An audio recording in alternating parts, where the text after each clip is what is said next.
Puji nama Tuhan, selamat pagi, shalom Bapak Ibu Saudara. Shalom. Shalom. Shalom. Mari kita berikan tepuk tangan buat Tuhan dan Raja kita. Haleluya. Sukacita yang sangat besar, hari ini kita boleh lagi berkumpul bersama-sama di tempat ini. Ini hari libur tapi saya percaya kita sama-sama merayakan kenaikan Tuhan Yesus Kristus, amin. Kita merayakan dan kita percaya bahwa kenaikan Tuhan membuktikan bahwa Dia Allah yang berkuasa, Dia Allah yang luar biasa. Dia pernah datang di bumi, Dia mati dan Dia bangkit dan Dia naik ke surga dan menyediakan tempat bagi setiap kita. Bapak Saudara, mungkin kita boleh salam atau sapa teman samping kiri kanannya, katakan selamat beribadah hari ini, Tuhan memberkati. Haleluya, kita keluarga di dalam Tuhan. Amin. Saya percaya ini adalah hari yang luar biasa, ibadah yang sukacita, kita akan dipenuhi dengan sukacita yang luar biasa karena kita merayakan kemenangan bersama dengan Tuhan. Mari dalam beberapa saat kita sama-sama menyembah Tuhan kita. Mari sama-sama kita mau buka hati kita untuk pekerjaan Tuhan yang Tuhan sudah sediakan bagi setiap kita. Terima kasih Tuhan, kami bersyukur Tuhan. Kau Allah yang luar biasa di dalam setiap kehidupan kami Tuhan. Mari sama-sama kita mengucapkan syukur kita kepada Tuhan untuk semua yang Tuhan sudah lakukan di dalam kehidupan kita. Untuk mujizat, kesembuhan, untuk terobosan, untuk perlindungan Tuhan yang nyata dan penyertaan Tuhan yang sempurna di dalam kehidupan kita. Mari sama-sama kita ucapkan syukur kepada Tuhan. Sebab Dia Allah yang baik, Dia Allah yang luar biasa, Dia Allah yang ajaib dalam kehidupan kita. Oh Jesus, we thank you Lord, we thank you Lord Jesus. Kami tinggikan Engkau Yesus.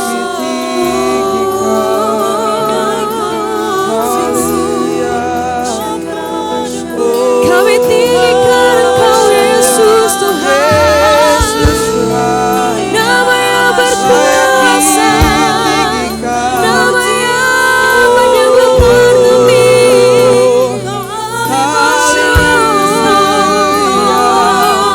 Kami tinggikan nama-Mu.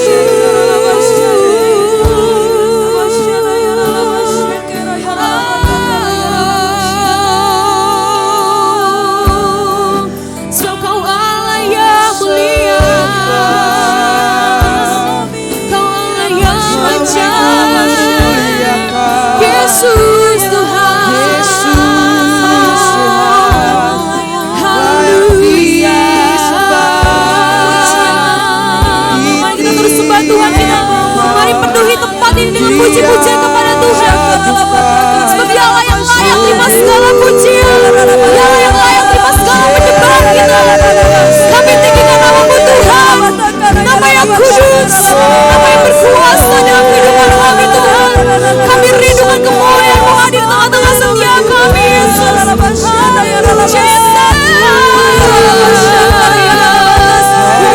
Worship You.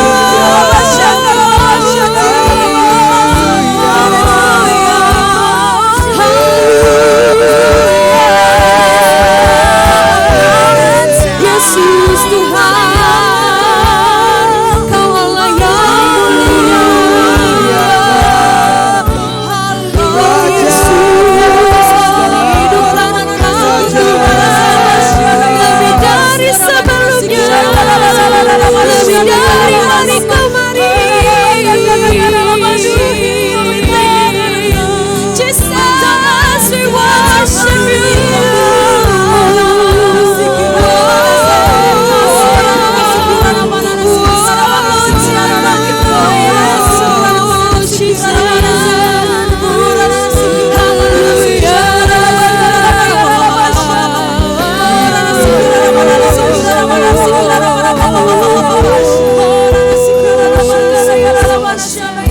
Kami undang Kau Tuhan bekerja di tengah-tengah setiap kami Tuhan.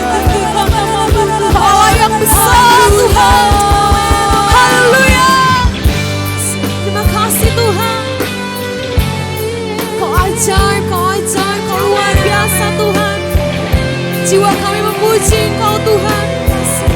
Kami nyatakan Kau Allah yang besar dalam kehidupan kami. Terima kasih Tuhan.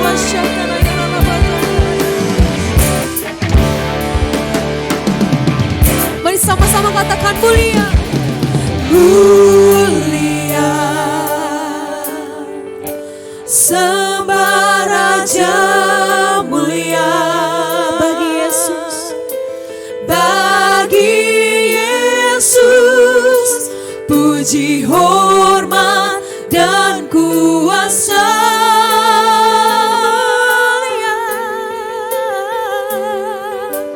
Mulia, agung kerajaannya. Dari surga datang untuk segenap umatnya.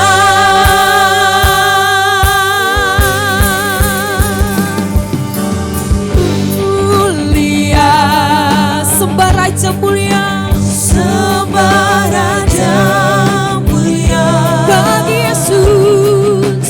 Bagi Yesus, puji hormat, dan kuasa.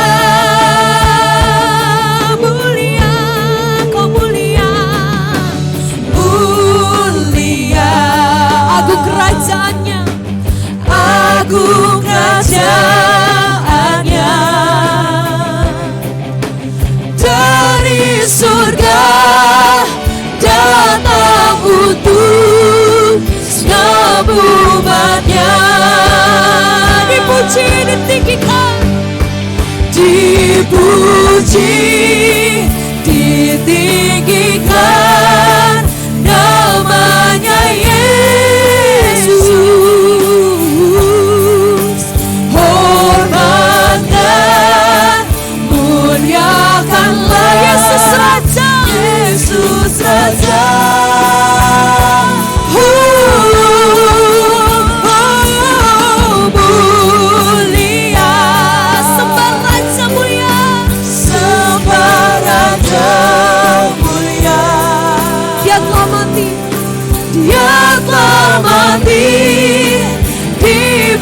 Dibangkitkan jadi Raja. Mari sama-sama dalam hadirat Tuhan, saya udah kita bangkit berdiri. Kami puji Kau Tuhan, Kau Allah yang mulia. Mari sama-sama kita mau serukan, katakan mulia, mulia, mulia. Sembah Raja mulia. Bagi Yesus, puji, hormat, dan kuasa. Mulia, mulia, mulia, agung kerajaannya, agung kerajaannya. Dari surga datang untuk segenap umatnya. Dipuji, dipuji, ditinggikan namanya Yesus. Hormatkan, muliakanlah Yesus Raja.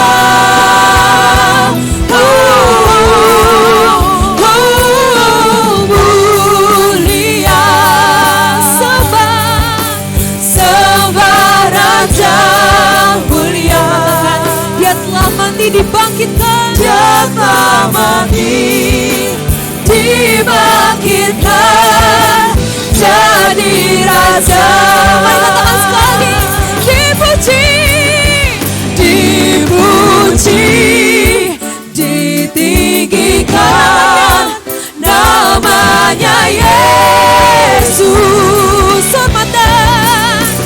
Hormatkan, muliakanlah Yesus, Yesus Raja.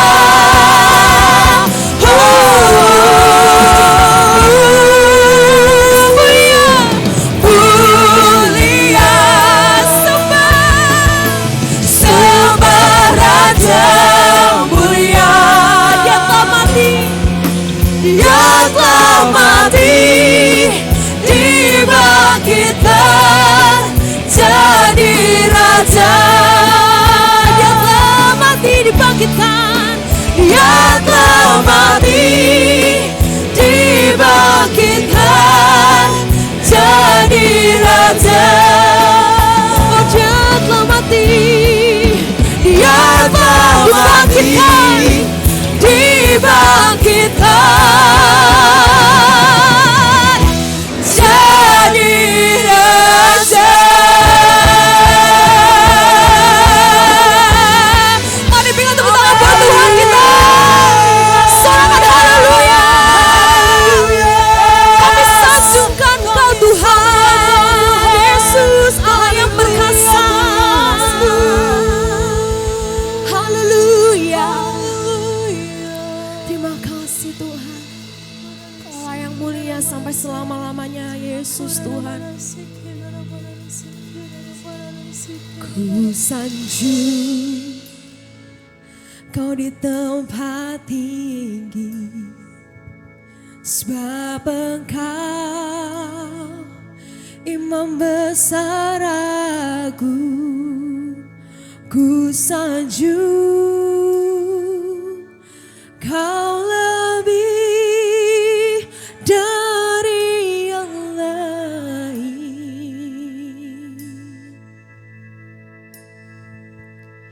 dan ku datang menyembah-Mu Tuhan. Katakan, ku sanjung Kau, ku sanjung Kau di tempat tinggi, sebab Engkau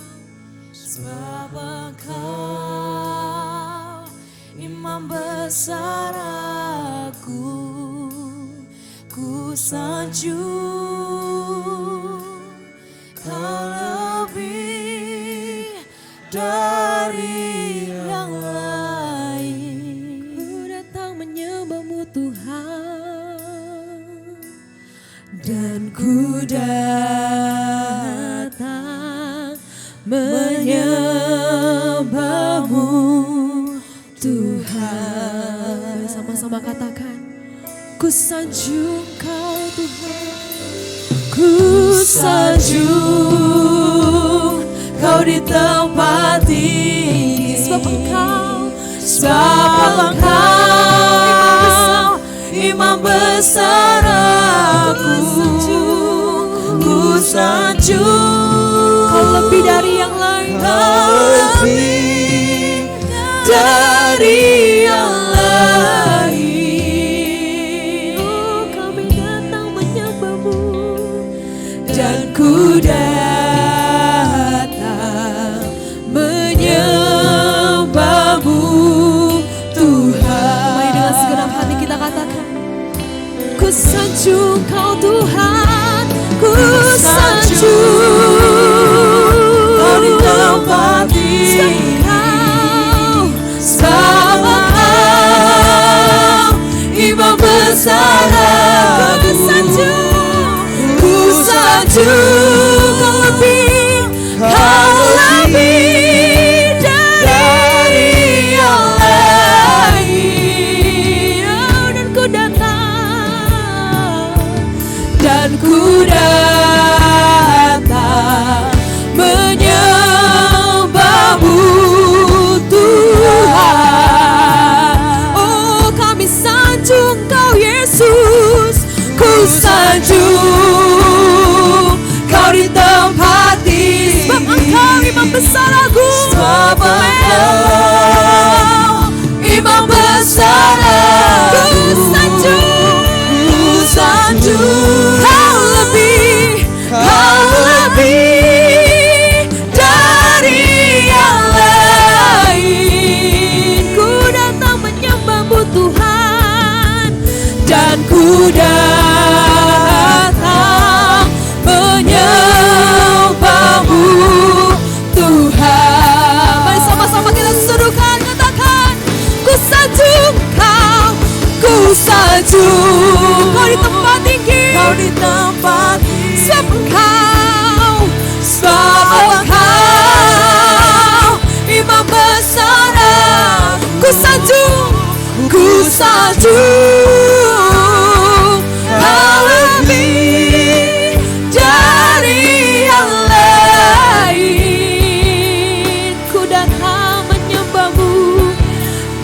ku datang menyembah-Mu Tuhan. Mari kita sembah Tuhan kita. Mari kita berikan tepuk tangan buat Tuhan kita. Haleluya. Haleluya. Shout haleluya. Kami gereja-Mu, kami menyembah Engkau Tuhan. Kau layak terima pujian penyembahan kami Yesus. Segala pujian hanya bagi-Mu Tuhan. Maka jiwaku menyembah-Mu. Ajaib, ajaib Kau Yesus Tuhan. Haleluya. Mata kami memandang Kau Tuhan Yesus. Kau yang luar biasa di dalam kehidupan kami Tuhan. Haleluya. Haleluya. Haleluya. Katakan, ku sanjung, amin. Kau di tempat ini sebab Engkau Imam besar aku.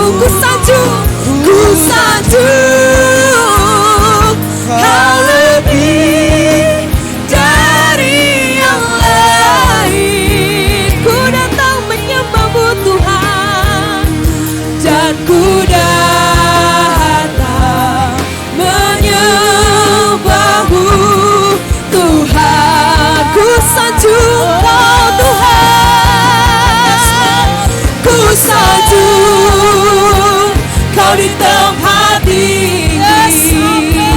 Sebab Engkau Imam besar aku. Ku sanjung Kau lebih dari yang lain. Dan ku datang menyembah-Mu Tuhan. Dan ku datang menyembah-Mu Tuhan. Dan ku datang menyembah-Mu Tuhan. Ku datang menyembah-Mu Tuhan. Dan ku datang menyembah-Mu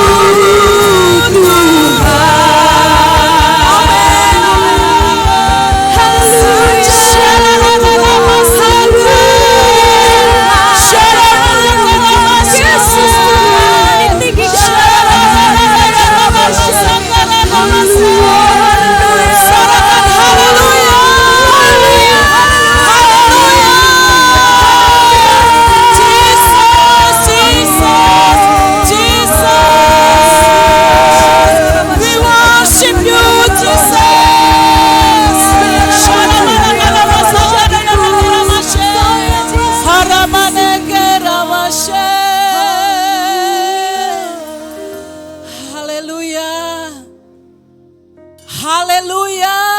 Amin. Haleluya. Kami sorakan haleluya. Jesus, Jesus. Engkau pribadi yang dahsyat Tuhan.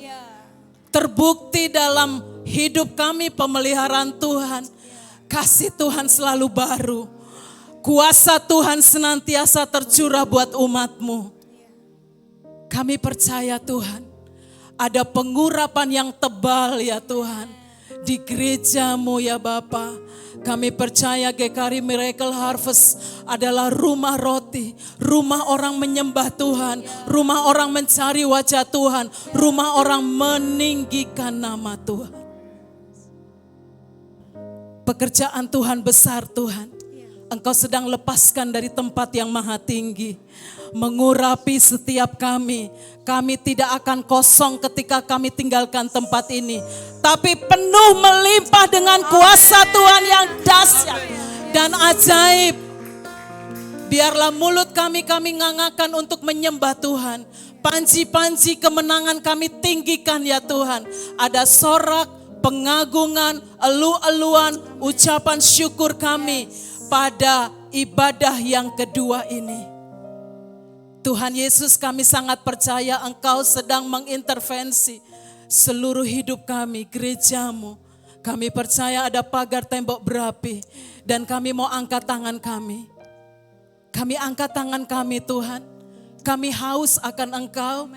Kami rindu akan Engkau. Kami percaya di rumahmu ada mujizat, ada kuasa, ada terobosan, ada pemulihan, kebangkitan besar kan terjadi Tuhan. Haleluya. Semua yang sudah siap melayani, Engkau tutup bungkus. Bahkan kami menyerahkan hamba-Mu Pastor Yosef Tuhan. Pesan-pesan Tuhan Engkau sampaikan dan kami haus. Mari semua kita katakan, Tuhan aku siap Tuhan. Yes Lord, Tuhan aku siap, kami siap Tuhan. Engkau siap mencurahkan urapan yang besar. Dan kami rindu Tuhan, Engkau ambil alih. Ibadah kedua ini Tuhan, kami persembahkan hanya di dalam nama Tuhan Yesus Allah yang dahsyat dan ajaib. Kami siap masuk dalam puji-pujian penyembahan kami. Semua paket ibadah kami Tuhan, Engkau mengurapi. Bagi Tuhan kemuliaan sampai selamanya. Dan kami persembahkan ibadah ini hanya dalam satu nama-nama yang berkuasa. Nama Tuhan Yesus Kristus. Kami berdoa dan mengucap syukur. Mari setiap kita sama-sama kita katakan. Amin.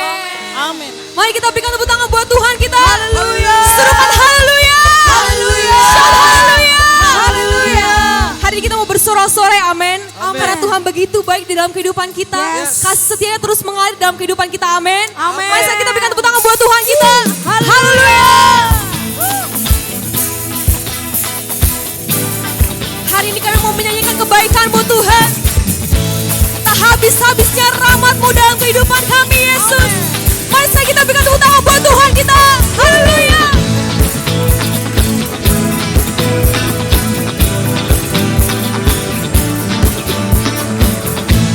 Mari bersama-sama dengan umat percaya kita mau serukan. Katakan, Lord you are good. Come on sing.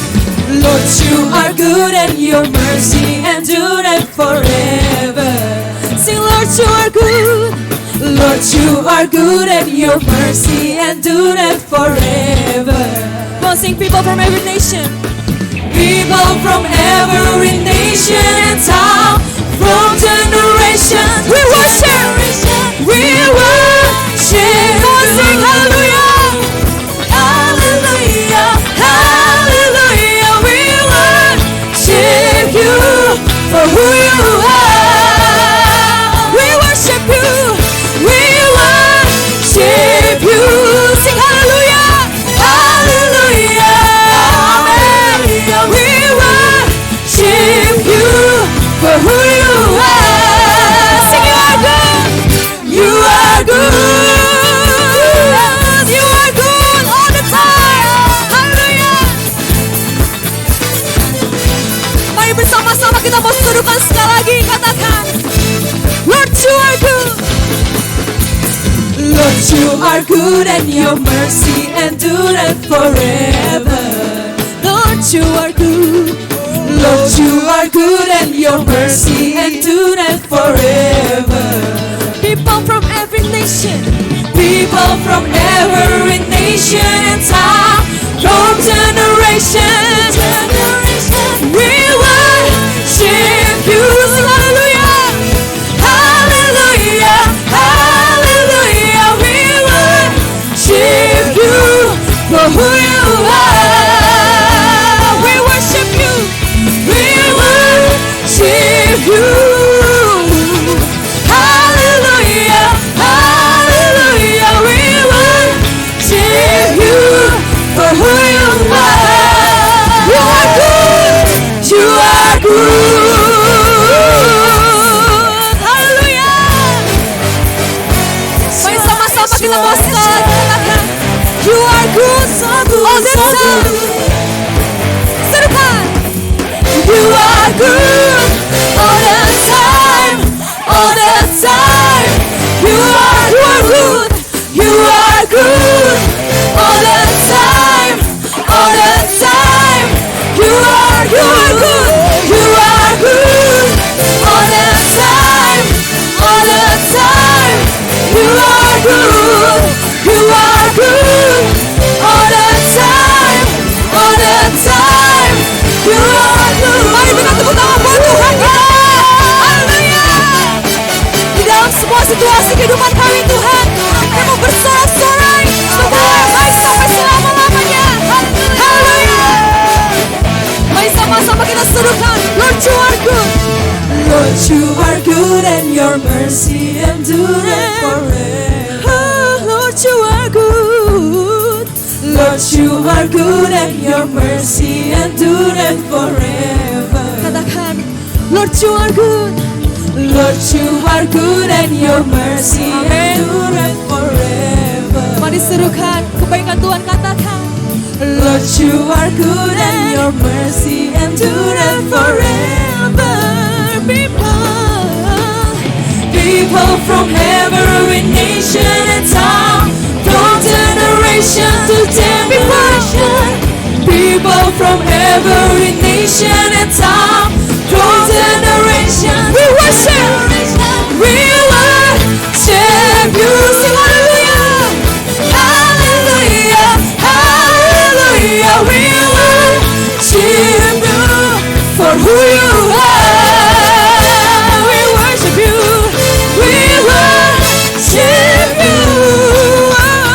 Hallelujah, hallelujah. We worship you for who you are. We worship you. Come on, sing.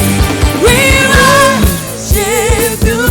Hallelujah, hallelujah, hallelujah. Di dalam semua situasi Tuhan, kami mengatakan for who you are. We worship you. Hallelujah, hallelujah. We worship you for who you are. For who you are. Sing for who you are. For who you are. Serukan, you are good. You are good. Serukan haleluya. Serukan haleluya. Katakan you are good. You are good. All the time. Amin, saudara. Mari kita berikan tepuk tangan buat Tuhan kita sekali lagi. Haleluya. Haleluya. Silakan duduk Bapak Ibu Saudara. Saat ini kita akan memberikan persembahan yang terbaik bagi Tuhan kita.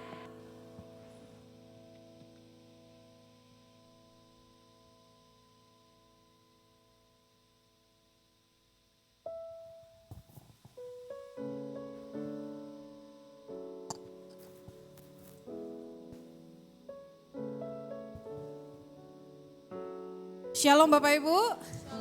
Selamat hari kenaikan. Coba dulu berikan salam kiri kanan. Katakan selamat merayakan hari kenaikan Tuhan Yesus. Merayakan hari kenaikan Tuhan Yesus. Waktunya kita akan memberikan persembahan, amin. Sebelumnya kita akan baca satu ayat. Silakan multimedia. Kecil sekali ya. Oke Bapak Ibu, kita baca dari Kejadian 22 ayat 2 sampai 3. Bersama-sama kita baca. 1, 2, 3. Firman-Nya, ambillah anak yang tunggal itu yang kau kasihi, yakni Ishak. Pergilah ke tanah Moria dan persembahkanlah dia di sana sebagai korban bakaran pada salah satu gunung yang akan kukatakan kepadamu. Keesokan harinya, pagi-pagi bangunlah Abraham. Ia memasang pelana keledainya dan memanggil 2 orang bujangnya serta Ishak, anaknya. Ia membelah juga kayu untuk korban bakaran itu. Lalu berangkatlah ia dan pergi ke tempat dikatakan Allah kepadanya. Bapak Ibu, Abraham diserukan dikatakan sebagai bapak orang beriman. Bapak Ibu, ayat ini dalam Kejadian ini mengajarkan kita bagaimana Abraham memberikan persembahan yang terbaik. Poin yang pertama adalah kita akan lihat bahwa Abraham mengasihi Tuhan dengan segenap hatinya, amin. Dengan segenap kekuatannya, dengan segenap akal budinya. Bapak Ibu, dengan segenap hati, kalau kita mengasihi seseorang dengan segenap hati, maka kita bisa memberikan segala sesuatu, benar? Kita tidak perlu hitung-hitungan. Kemudian mengasihi Tuhan dengan segenap kekuatannya. Ya, dengan segenap keberadaannya Bapak Ibu, kemudian dengan segenap akal budinya, kecenderungan manusia kita memberi hitung-hitungan, benar? Tetapi Abraham mengetahui kalau saya mengasihi Tuhan dengan segenap akal budi saya, nggak perlu hitung-hitungan, Tuhan berikan seluruhnya, amin. Amin. Kemudian Bapak Ibu, poin yang kedua mengenai Abraham di sini adalah Abraham bersaksi dengan imannya. Bapak Ibu, Abraham memberikan persembahan menunjukkan bahwa Abraham bersaksi dengan imannya. Pertama Bapak Ibu, kalau kita perhatikan, para bujangnya, para pelayan-pelayannya menyaksikan iman Abraham dan akhirnya mereka bisa menjadi percaya kepada Tuhan ya Abraham. Amin. Melalui persembahan yang kita berikan, Bapak Ibu, dengan iman kita, maka banyak orang yang akan dijangkau bagi kemuliaan Tuhan. Amin. Injil diberitakan sampai ke bangsa-bangsa. Pemberian kita hari ini itu bisa membawa orang percaya kepada Kristus karena iman. Dalam ayat yang terakhir kita akan bacakan bersama-sama. 1, 2, 3. Karena iman, maka Abraham tatkala ia dicobai mempersembahkan Ishak, ia yang telah menerima janji itu rela mempersembahkan anaknya yang tunggal. Bapak Ibu, gelar Bapa orang beriman kepada Abraham karena bukti iman Abraham kepada Tuhan. Amin Bapak Ibu. Apa yang kita persembahkan hari ini? Nama Tuhan disanjung tinggi, jiwa-jiwa diselamatkan. Bapak Ibu, ada 2 amplop putih dan amplop yang biasa, ucapan syukur, diakonia. Kemudian ada 1.000 rupiah movement, kemudian ada persepuluhan, janji iman dan sebagainya, persembahkan untuk Tuhan. Jiwa-jiwa dipermuliakan. Amin. Mari kita sama-sama berdoa. Bapak terima kasih, kami sungguh mengucap syukur buat hari ini. Terima kasih Tuhan, hari kenaikan Tuhan. Di mana ini hari yang sungguh spektakuler Tuhan. Kami mengucap syukur sebab firman Tuhan berkata, Engkau sudah menyediakan tempat tinggal buat kami. Dan tugas kami pergi memberitakan Injil sampai kepada penjuru bumi. Supaya setiap orang tidak binasa, melainkan beroleh hidup yang kekal. Melalui persembahan kami Tuhan, kami mau beri kepada Tuhan.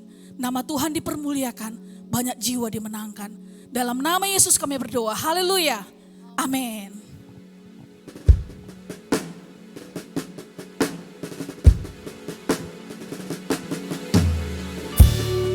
Kami rindukan Engkau Tuhan. Kami rindukan kerajaan-Mu hadir di tempat ini. Oh Jesus, we worship you Lord. We worship you Lord Jesus.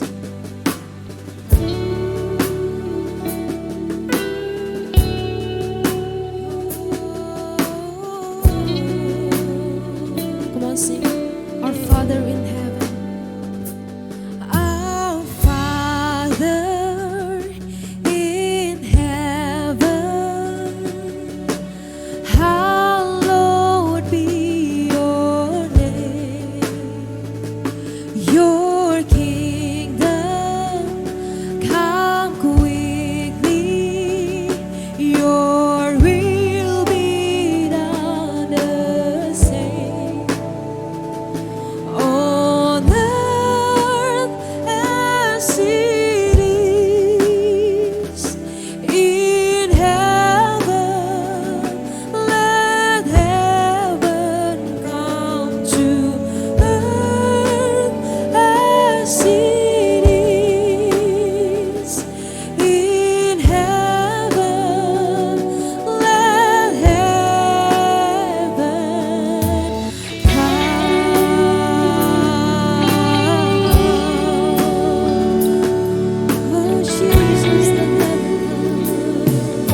kingdom, yours is the power, yours is the glory forever.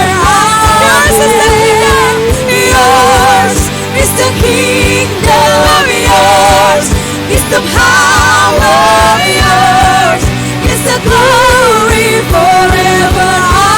Yours is the kingdom, yours is the power, yours is the glory forever. Yours is the kingdom, yours is the kingdom, yours is the power, yours is the glory forever. Mari sama-sama kita makin berdiri di hadirat Tuhan. Yours is the kingdom, yours is the power, yours is the glory forever. Amen, Jesus. Let heaven come. Let heaven come. Oh Jesus, let heaven come. Kami rindukan, kami rindukan. Let heaven come. Let heaven come. Let heaven come. Let heaven. Mari sama-sama kita angkat tangan, kita katakan, yours is the kingdom. Come on, sing. Yours is the kingdom, yours is the power, yours is the glory forever. Yours is the kingdom, yours is the power, yours is the glory forever. One more time, sing. Yours is the kingdom, yours is the power, yours is the power, yours is the glory forever. Yours is the kingdom, yours is the kingdom, yours is the power, yours is the glory forever. And we sing, yours is the kingdom, yours is the power, yours is the glory forever. Yours is the kingdom, yours is the kingdom, and yours is the power, yours is the glory forever. Yours is the kingdom, yours is the power, yours is the glory forever. Yours is the kingdom, yours is the power, yours is the glory forever.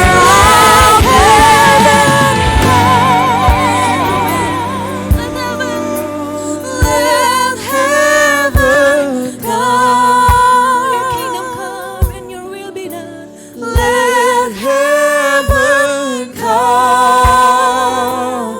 Let heaven come. Let heaven come. Oh, Jesus, let heaven come. Let heaven come. Let heaven come. Jesus, let heaven come.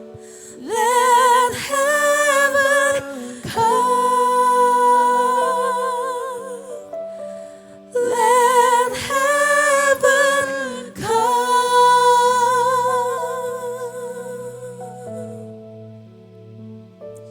On earth as it is in heaven.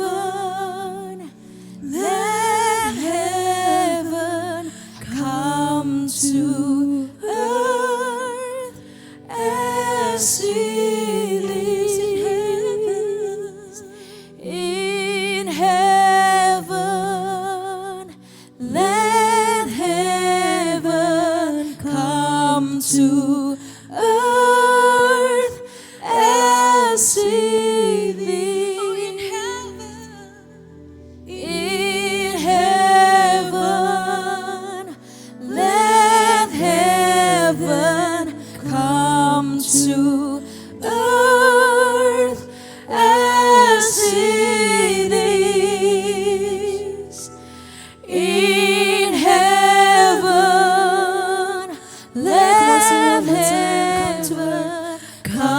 come to earth as it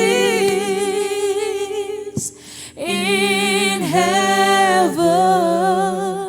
Let heaven Come to earth as it is in heaven. Let heaven come. Let heaven come. Mari angkat tangan kita. Let heaven come. Datang kerajaanmu Tuhan, jadi kehendakmu Tuhan. Heaven come. Let heaven come. Let heaven come. Oh, let heaven come. Let heaven come. Mari rindukan jamahan Tuhan yang menyembuhkan, yang memulihkan, yang menguatkan, yang membebaskan, yang menyegarkan. Let heaven come in this place. Let heaven come. Yakub berkata, Betel itu adalah gerbang surga.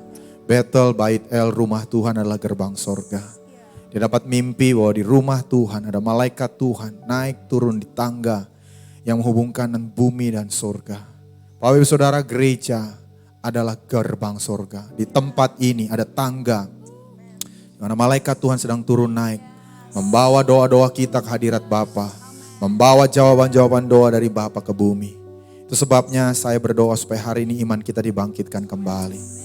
Sebelum saya menyampaikan firman Tuhan, mari percaya hari ini kita disembuhkan. Hari ini kita mengalami terobosan keuangan. Hari ini rumah tangga kita dipulihkan. Hari ini anak-anak kita dipulihkan.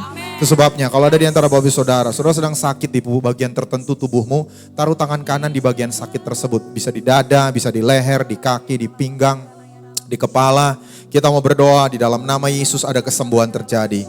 Kalau ada yang punya pergumulan yang lain, taruh tangan kananmu di dada. Mungkin persoalan keuangan, saudara sedang butuh pekerjaan, saudara sedang butuh terobosan dalam bisnismu, saudara sedang punya masalah rumah tangga, masalah dengan anak-anak, apapun itu taruh tangan kananmu di dada. Kita bersepakat kepada Tuhan, kita bersepakat datang kepada Tuhan. Bapa di sorga, kami berdiri di atas janji-Mu Tuhan, bahwa Engkau Allah yang mengasihi kami, Engkau sekali-kali tidak membiarkan kami, Engkau sekali-kali tidak membiarkan kami meninggalkan kami. Karena itu dalam nama Tuhan Yesus yang berkuasa, kami hancurkan semua sakit penyakit dalam tubuh setiap anak Tuhan. Di dalam nama Tuhan Yesus, kami berkata kepada kepala yang sakit Engkau sembuh, leher yang sakit Engkau sembuh, dada, perut, punggung, pinggang, lutut, paha, kaki yang sakit dalam nama Yesus sembuh. Kami perintahkan kanker sembuh, tumor hancur dalam nama Yesus, stroke sembuh, sakit saraf dalam bentuk apapun sembuh dalam nama Tuhan Yesus. Oleh bilur-bilur Yesus kami terima kesembuhan kami. Kami juga percaya Yesus datang untuk kami mempunyai hidup dalam segala kelimpahan. Semua hutang kami lunas dalam nama Yesus. Semua terobosan keuangan kami butuhkan terjadi dalam nama Tuhan Yesus. Ada pekerjaan-pekerjaan baru yang diperoleh oleh jemaat-Mu. Ada bisnis-bisnis baru. Ada tender-tender baru. Ada closingan-closingan baru yang diperoleh dalam nama Tuhan Yesus. Kami juga berdoa ada shalom. Ada pemulihan. Ada kedamaian di keluarga-keluarga. Suami istri saling mengalah, saling mengampuni, saling mengasihi. Anak-anak taat kepada orang tua. Orang tua mengampuni anak-anak mereka. Ada kasih mesra di antara saudara bersaudara dalam nama Tuhan Yesus. Haleluya. Bapak saudara, Alkitab berkata iman tanpa perbuatan itu mati. Kalau engkau beriman Tuhan sudah sembuhkan engkau, coba buat sesuatu yang tadi engkau tidak bisa lakukan. Mungkin gerakkan tangan dengan bebas. Coba gerakkan tangan. Yang sakit di tangannya, gerakkan tangannya. Yang sakit di kakinya, coba angkat-angkat kakinya. Yang tadi tidak bisa bungkuk, coba gerakkan punggung, membungkuk. Lakukan sesuatu. Buat sesuatu, itu tanda kau beriman. Haleluya, puji Tuhan. Tetap dalam hadirat Tuhan. Berapa banyak yang tadi didoakan sakit, bisa angkat tangan. Yang tadi minta didoakan. Ya, gimana Bu? Sudah gerakan. Bagian apa sakitnya Bu? Apa yang dirasa sekarang? Oh, sakit ginjal. Ya berarti dicek nanti Bu ya. Itu namanya perbuatan langkah iman. Jadi nanti cek secepat mungkin Ya, kita lihat hasilnya. Yang opung, tadi nggak bisa. Sekarang coba gerakan opung. Oke. Total sembuh. 100%. Oh, puji Tuhan. Mari beri kemuliaan bagi Tuhan. Ya, ada lagi yang lain? Puji Tuhan. Yang punya masalah keuangan terima dengan iman. Amin. Kita mungkin gak buat apa-apa di luar sana, kita menyembah Tuhan, Tuhan yang berperang ganti kita. Amin. Ada berkat Tuhan yang datang ke dalam kehidupan kita. Mari kita beri kemuliaan bagi Tuhan sekali lagi. Mari kita berdoa sebelum kita mendengar firman Tuhan. Kami menyerahkan pemberitaan firman-Mu ke dalam tangan-Mu ya Roh Kudus. Berikan kami hati yang subur Tuhan, sehingga hati kami ini menjadi tanah untuk benih firman Tuhan. Dan tolong kami bukan hanya menjadi pendengar yang baik, kami menjadi pelaku firman Tuhan yang baik dalam hidup kami. Terima kasih Bapa, kami puji Engkau, kami muliakan Engkau. Di dalam nama Yesus kita semua siap dengar firman Tuhan, sama-sama katakan amin. Silakan duduk, sebelum duduk katakan, saya senang melihat kamu hari ini. Ya, puji Tuhan. Silakan duduk dalam hadirat Tuhan, shalom. Ya, satu sukacita saya ditugaskan kembali oleh Sinode untuk menyampaikan firman Tuhan hari ini. Pimpinan Sinode Dewan Apostolik sangat mengasihi gereja ini. Jadi 8 minggu ke depan dapat menu macam-macam. Pembicaranya pimpinan Sinode. Dan untuk saya ke Pondok Kopi ya, ke Malaka Country ini kayak pulang kampung Bapak Saudara. Saya 10 tahun tinggal di Malaka Hijau 9, nomor 2, rumah orang tua kami. Sampai saya kemudian menikah tahun 2008. Jadi bahkan untuk mama saya umur 87 tahun bulan Juli ini. Aslinya si Marangkir, Tarutung. Tapi kalau sekarang mau pulang kampung, pulangnya ke Pondok Kopi. Ayo sekali-sekali lah kita lihat Pondok Kopi. Jadi dia sudah lihat Pondok Kopi itu kampungnya, bukan Tarutung lagi. Jadi saya ini kampung halamannya di Pondok Kopi, di Malaka Country. Puji Tuhan. Ya, terima kasih untuk tim Gembala, Pastor German, Ibu Isya, Pastor Ricky, Ibu Lisa, juga Pastor Lazarus yang memberi saya kesempatan juga untuk melayani hari ini. Nah Bapak Saudara, hari ini kita memperingati hari kenaikan Tuhan Yesus ke sorga. Jadi memang di Alkitab itu tidak ada perintah khusus untuk kita memperingati hari kenaikan Tuhan Yesus. Tapi saya percaya ini kesempatan untuk kita memberitakan kepada dunia bahwa Yesus itu Tuhan. Amin. Kenapa? Karena ada banyak orang, ya semua orang punya hari lahir, semua orang punya hari mati. Ada juga yang bangkit dari kematian. Kita pernah dengar ceritanya, tapi kemudian mereka mati lagi gitu ya. Dan yang naik ke sorga yang saya tahu di Alkitab itu yang pasti itu cuma 3. Henokh, Elia, dan Tuhan Yesus. Musa itu debatable. Ada yang berkata kan Lucifer berantem dengan Michael ya, rebutan mayat Musa. Menurut tradisi Yahudi kemungkinan itu dibangkitkan baru diangkat ke sorga. Tapi itu debatable. Cuma yang 2 pertama Henokh dan Elia, mereka naik ke sorga itu dengan tubuh fana. Elia dijemput kereta berapi, Henokh itu dia bergaul dengan Allah terus tidak balik-balik lagi. Tapi Tuhan Yesus kenapa unik? Dia naik ke sorga itu dengan tubuh kebangkitannya. Dan suatu saat kita juga yang siap untuk diangkat Tuhan, kita akan di-rapture. Dengan tubuh kebangkitan, Alkitab berkata dengan sekejap mata kita diubahkan baru diangkat. Dan ini pesan Tuhan untuk jemaat di tempat ini. Bahwa sebetulnya kenaikan Tuhan Yesus ke sorga itu warning, itu peringatan sebetulnya. Bahwa kita ini harus siapkan diri kita untuk siap bertemu dengan Tuhan. Coba katakan kiri kanan, pastikan kamu siap. Amin. Karena terus terang, gak semua orang percaya Yesus itu nanti akan diangkat ke sorga. Makanya ada namanya masa aniaya di kitab Wahyu. Ada orang-orang yang akan melewati masa aniaya dan percayalah Anda tidak mau ada di dalam masa aniaya. Lebih baik saudara menderita sekarang, tetap sungguh-sungguh ikut Tuhan daripada sekarang senang-senang nanti dianiaya sama antikristus. Jauh lebih berat.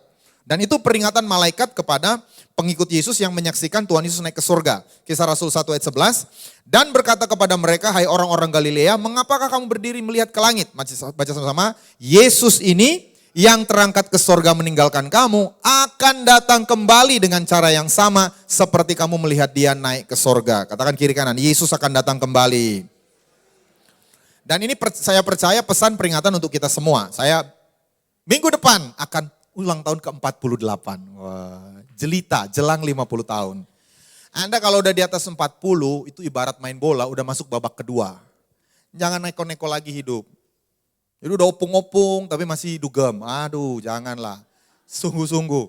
Tapi saudara yang masih kepala 3, kepala 2, jangan juga berpikir, hidup masih panjang pastor. Kita tahu di pandemi itu banyak yang dipanggil Tuhan, usia kepala 2, kepala 3. Jadi gak ada jaminan, hidup kita itu bisa sampai 40, 50, 60. Jadi saya percaya ini pesan Tuhan untuk kita semua. Apa pesan Tuhan? Kita harus fokus kepada hal terpenting dalam hidup orang percaya. Apa hal yang paling penting dalam hidup kita sebagai orang percaya? Dan hal penting itu Bukan menjadi orang yang paling kaya atau orang kaya, orang terkenal, orang pintar, orang sukses. Itu bukan yang paling penting Bapak Ibu Saudara. Kenapa? Karena dunia bisa tawarkan itu tanpa kita sungguh-sungguh ikut Tuhan. Bahkan Tuhan Yesus ingatkan, apa gunanya kamu punya seluruh dunia tapi kehilangan nyawamu. Hal yang paling penting, jiwamu, keselamatanmu. Enggak ada gunanya. Anda punya harta Malaka Country itu kaya loh. Saya enggak tahu sekarang NJOP di sini berapa per meter. Anda punya harta kecamatan Duren Sawit, kaya banget. Anda punya harta Indonesia ini punya Anda. Tuhan Yesus bilang, kamu punya seluruh dunia. Apa gunanya? Nah itu sebabnya saya rasa pesan ini harus jadi peringatan bagi kita. Bahwa Tuhan ingin kita lakukan hal yang terpenting. Nah apa hal yang terpenting itu? Mari kita lihat Roma 8 ayat 28-29. Ini yang paling penting. Kita tahu sekarang bahwa Allah turut bekerja dalam segala sesuatu untuk mendatangkan kebaikan bagi mereka yang mengasihi Dia. Yaitu bagi mereka yang terpanggil sesuai dengan rencana. Dalam bahasa Inggris itu purpose, tujuan Allah. Katakan tujuan Allah. Jadi Tuhan itu punya tujuan untuk kita semua yang ditebus oleh Tuhan Yesus. Dan tujuannya itu apa? Di ayat 29. Bukan buat kita jadi orang kaya, bukan hanya sekedar masuk sorga, bukan supaya kita jadi hamba Tuhan terkenal, bergerak dalam kesembuhan. Kalau bernubuat akurat, bikin banyak buku, gembalakan gereja dengan puluhan ribu jemaat. Bukan itu tujuan Tuhan yang utama. Itu by product, itu bonus. Kalau dapat syukur, kalau nggak ada nggak usah iri sama orang lain. Tapi yang harus kita kejar sama-sama Bapak Ibu, mari baca 29, 2, 3. Sebab semua orang yang dipilihnya dari semula, mereka juga ditentukannya dari semula untuk menjadi serupa dengan gambaran anaknya. Supaya ia anaknya itu menjadi yang sulung di antara banyak saudara. Katakan kiri kanan, kita harus serupa Yesus. Ini yang paling penting dalam hidup kita. Kalaupun kita tidak dapat yang lain, kalau kita bisa hidup serupa dengan Yesus, it's worth it. Tahun lalu ketua umum saya dan Ibu Pastor Dina juga ikut kursus dengan Bishop Bill Hamon. Bishop Bill Hamon ini dikenal sebagai penggerak, bisa dibilang gerakan apostolik profetik. Beliau dengan organisasinya itu sudah melatih 500.000 orang, 500.000 orang untuk moving in the spirit. Tapi dia bilang kalau ada satu pesan yang saya bisa khotbahkan menjelang akhir hidup saya ini cuma satu. Bertumbuhlah serupa Yesus. Kalaupun kita nggak dapat yang lain, kalaupun kita nggak berhasil lakukan banyak hal hebat di mata dunia ini, jadilah serupa dengan Yesus. Jadilah suami yang semakin serupa Yesus. Jadilah istri yang semakin serupa Yesus. Jadilah bos di kantor yang semakin serupa Yesus. Jadilah anak buah yang semakin serupa Yesus. Jadilah mahasiswa dan karyawan dan pelajar yang semakin serupa Yesus. Jadilah hamba-hamba Tuhan yang semakin serupa Yesus. Yang mau katakan amin. Dan kita lihat ini dari Paulus juga. Kenapa Rasul Paulus ini tabah dalam hidupnya? Dia melewati banyak pergumulan. Di 2 Korintus 11 ayat 23-28, Bapak Saudara nanti bisa ambil PowerPoint-nya kalau mau, bisa pelajari lagi. Dia punya banyak masalah, berjerih lelah, sering dipenjara, didera di luar batas, kerap kali dalam bahaya maut. 5 kali disesa orang Yahudi, setiap kali 40 kurang 1 pukulan.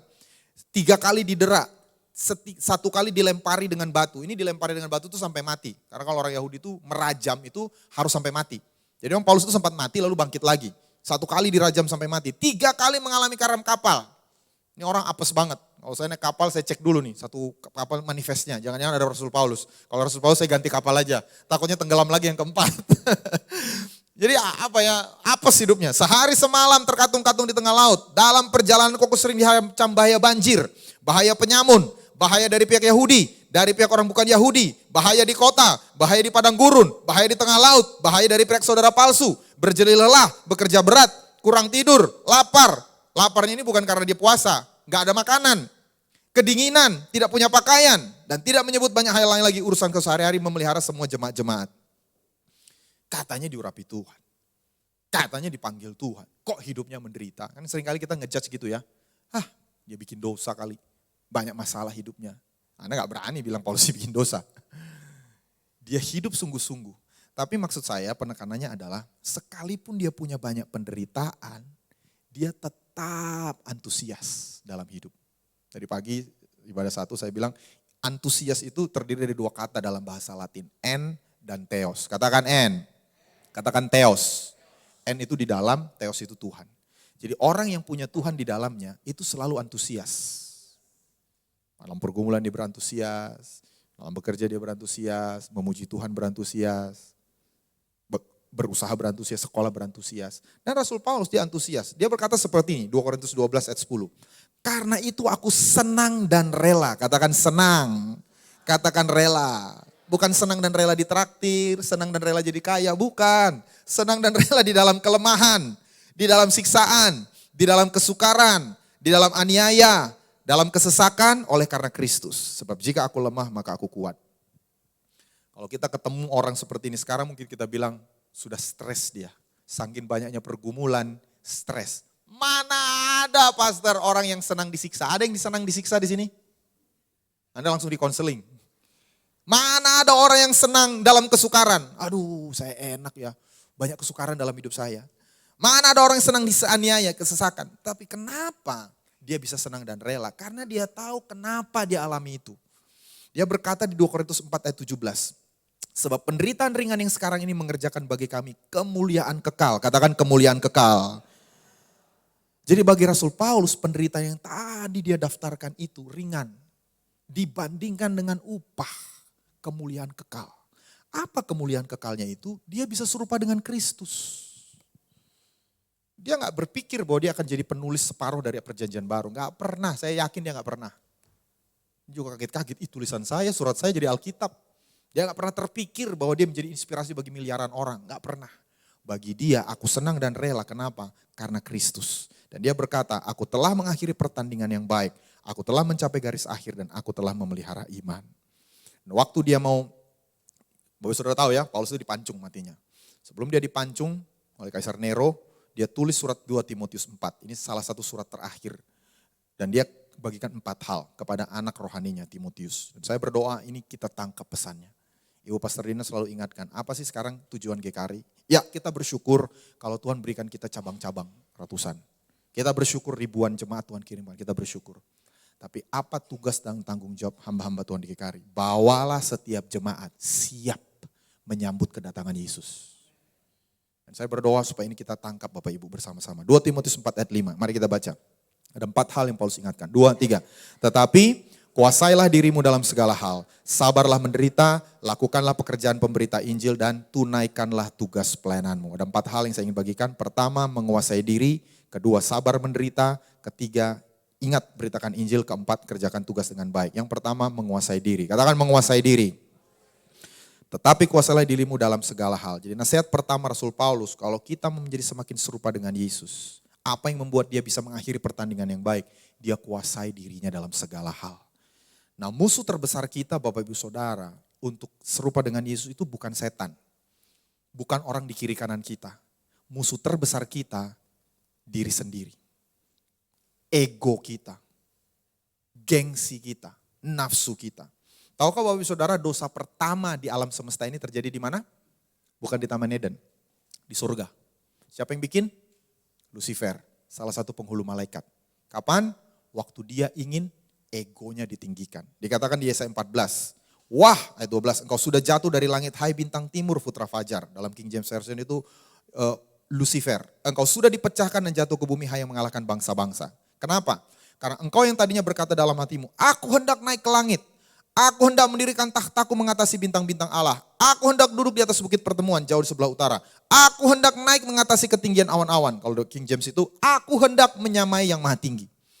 Jadi apa yang membuat Lucifer itu jatuh? Aku, 5 kali. Aku, gue, I, me, myself. Lu gak tahu siapa gue? Kamu gak tahu siapa saya? Ego kita ini harus disalibkan. Ego kita ini harus disangkal. Itu penghalang terbesar kita menjadi serupa dengan Tuhan Yesus. Dan menariknya kita tidak bisa salibkan ego kita sendirian. Kita butuh orang lain. Bapak Ibu pernah lihat ya, Tuhan Yesus disalib itu, dipaku kakinya, dipaku tangan kiri, tangan kanan. Oke, paku kaki Anda bisa paku sendiri.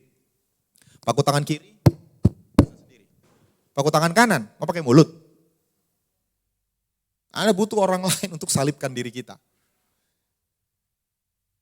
Kita butuh orang di kiri kanan kita untuk salibkan ego kita.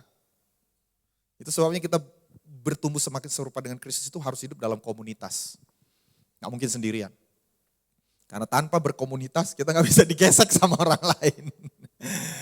Dan tanpa digesek kita tidak akan berubah menjadi serupa dengan Kristus. Dan Rasul Paulus menjelaskan praktisnya ini ya. Ada 3 hal. Jauhilah nafsu orang muda. Katakan jauhi nafsu. Lalu yang kedua, kejar keadilan. Katakan kejar keadilan. Jadi keadilan, kesetiaan, kasih dan damai bersama-sama dengan mereka yang berseru kepada Tuhan dengan hati yang murni. Jadi itu bicara tentang hal-hal yang baik. Dan hindarilah soal yang dicari-cari. Katakan hindari soal-soal yang dicari-cari. Jadi 3 hal ini, kalau kita mau hidup kita itu menguasai diri dalam segala hal. Pertama, jauhi nafsu orang muda. Nah saya renungkan, kenapa orang muda? Emang orang tua atau anak-anak gak punya nafsu? Orang muda ini punya ciri berani mencoba sesuatu yang baru. Perhatikan, semua extreme sport, bungee jumping, itu bukan opung-opung yang nyoba, pasti anak muda. Apa, suruh sebutkan gitu ya, parasailing, itu pasti anak muda. Tapi jeleknya anak muda ini juga nekat coba termasuk hal-hal yang buruk. Itu rata-rata anak muda.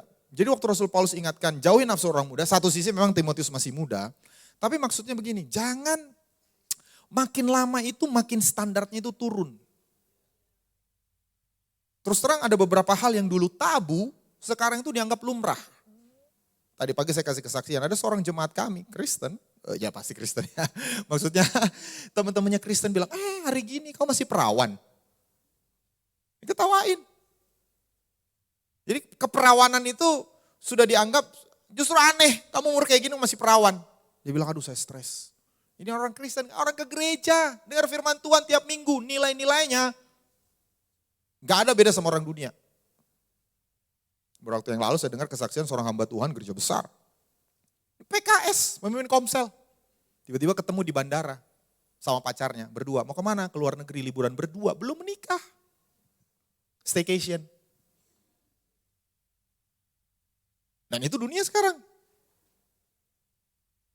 Dan kalau kita nggak jaga standar, memang kita akan masuk dalam nafsu orang muda. Yang kelihatannya sekarang lumrah, nyontek, korupsi, masa nggak korupsi, gimana mau kaya? Nyontek itu kan sekarang hal yang pintar gitu ya.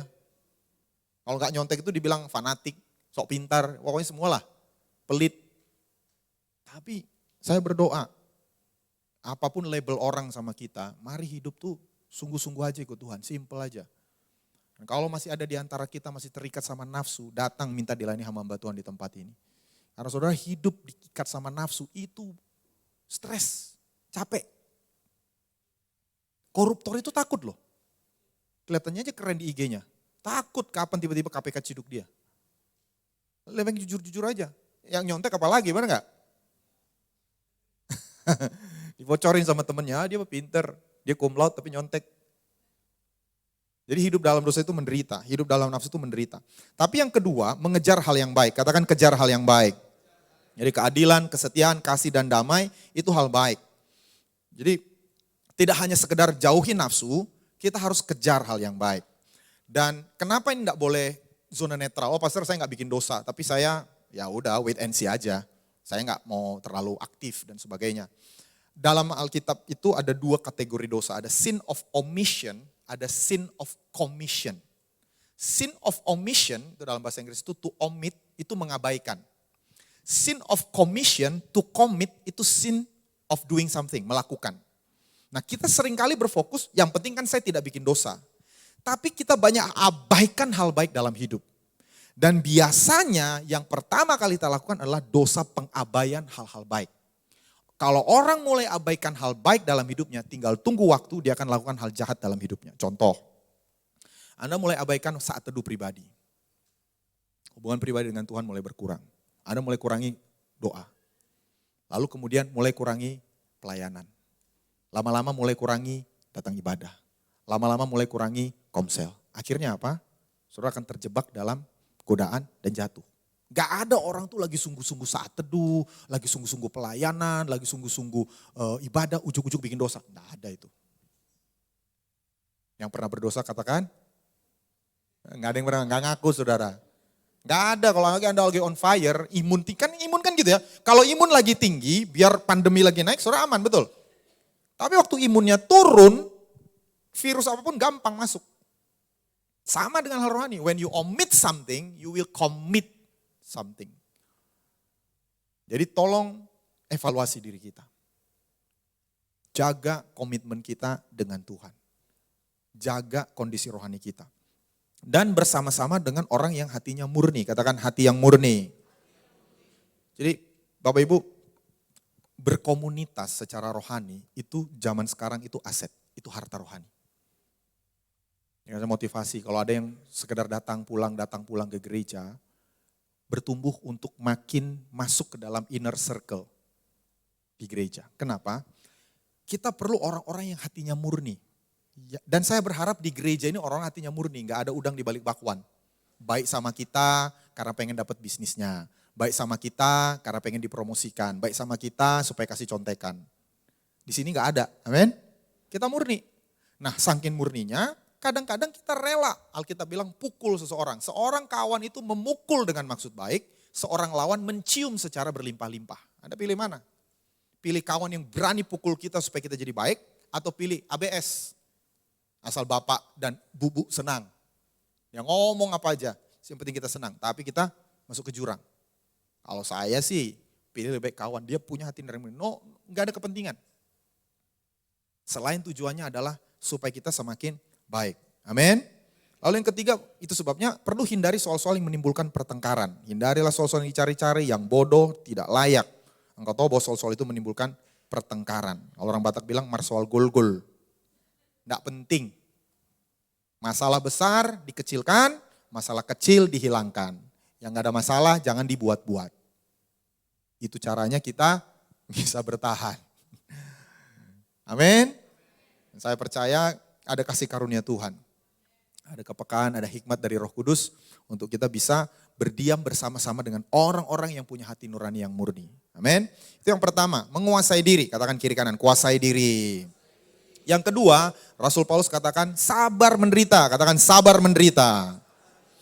Kenapa? Karena penderitaan itu bagian dari proses untuk mengerjakan kemuliaan kekal dalam hidup kita. Ini khotbah mungkin gak nyaman. Kita gak suka dengar khotbah menderita. Kita maunya kesembuhan, kita maunya pemulihan, kita maunya terobosan. Tapi jujur, kita ini tidak hanya hidup, ya ini realita. Kita tidak hanya hidup dari mujizat-mujizat. Kita imani, tapi dalam kehidupan ada pergumulan, ada penderitaan.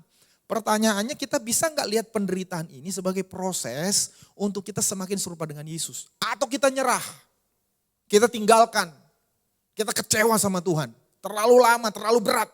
Saya udah berdosa sekian lama, dosa yang nggak dijawab, selesailah sudah Tuhan. Lebih baik saya hidup duniawi. Jangan. Karena ada penderitaan yang Tuhan izinkan supaya kita itu semakin dibentuk, diproses. Itu yang saya bilang tadi. Rasul Paulus itu menderita bukan karena dosanya. Jadi kalau Bapak Ibu Saudara mengalami penderitaan, jangan mau diintimidasi, jangan mau didakwa karena dosa. Enggak, belum tentu. Ayub itu orang saleh. Setan incar dia untuk mempermalukan Tuhan. Tuhan banggakan dia. Dia gak buat salah. Sebabnya ada 3 jenis penderitaan. Pertama karena kebenaran. Katakan karena kebenaran. 1 Petrus 3:14, sekalipun kamu harus menderita juga karena kebenaran, kamu akan berbahagia. Sebab itu janganlah kamu takuti apa yang mereka takuti dan janganlah gentar.